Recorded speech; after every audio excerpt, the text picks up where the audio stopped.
एक बार एक राजा दरबार में न्याय कर रहा था। उसके सामने दो फरियादी खड़े थे जो न्याय मांगने दरबार में आए थे। राजा ने उन्हें अपना अपना पक्ष रखने कहा। दोनों ने बारी बारी से अपना पक्ष रखा। जब पहले व्यक्ति ने अपना पक्ष रखा था तब राजा अपने छोटे से बच्चे के साथ खेलने में व्यस्त थे, उनका ध्यान कम था। और जब दूसरे ने अपना पक्ष रखा तो राजा ने उसकी पूरी बात ध्यान से सुनी, जिसके हिसाब से राजा ने अपना फैसला दूसरे फरियादी के हक में सुनाया, जिसे सुन सभी दरबारी स्तब्ध रह गए, क्योंकि सभी को पहला व्यक्ति निर्दोष लग रहा था, पर राजा के सामने सच बोलने की हिम्मत किसी की भी ना थी।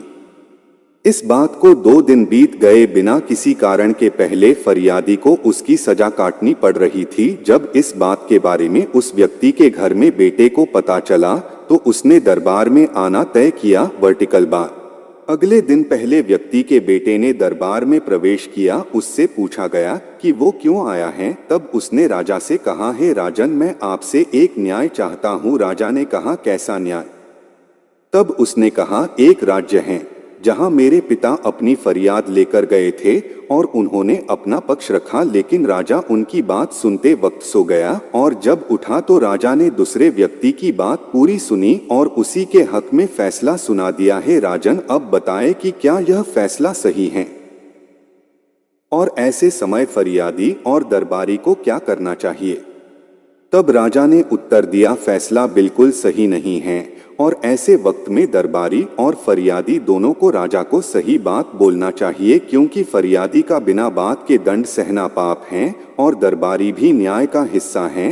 राजा कोई भगवान नहीं है, उससे भी गलती हो सकती है। ऐसे में दरबारी को राजा को अपना दृष्टिकोण देने का पूरा हक है, क्योंकि किसी भी न्याय पर पूरे राज्य की प्रतिष्ठा निर्भर करती है। यह सुनकर सभी दरबारी का सिर लज्जा से झुक गया। राजा की बात खत्म होने पर फरियादी के बेटे ने राजा से कहा, हे राजन, वह राजा आप हैं। आपने ही मेरे पिता को सजा दी है। जब वे अपना पक्ष आपके सामने रख रहे थे, आप अपने पुत्र के साथ खेलने में व्यस्त थे और इस कारण आपने पूरी बात नहीं सुनी और आपके सामने बोलने की हिम्मत किसी की न थी, जिसके परिणामस्वरूप पिछले 2 दिन से मेरे पिता सजा भोग रहे हैं। राजा ने यह बात सुनकर अपना न्याय बदला और दरबारियों को फटकारा। इसके साथ ही राजा ने सत्य बोलने वाले उस फरियादी के पुत्र का अभिवादन किया और उसे धन्यवाद दिया। उसके कारण आज राजा और दरबारी दोनों को बहुत महत्वपूर्ण सबक मिला है, जिसके पारितोषिक के रूप में राजा ने उस सत्यवादी को राज्य के महत्वपूर्ण पद पर बैठाकर उसे कार्यशाला में नौकरी प्रदान की।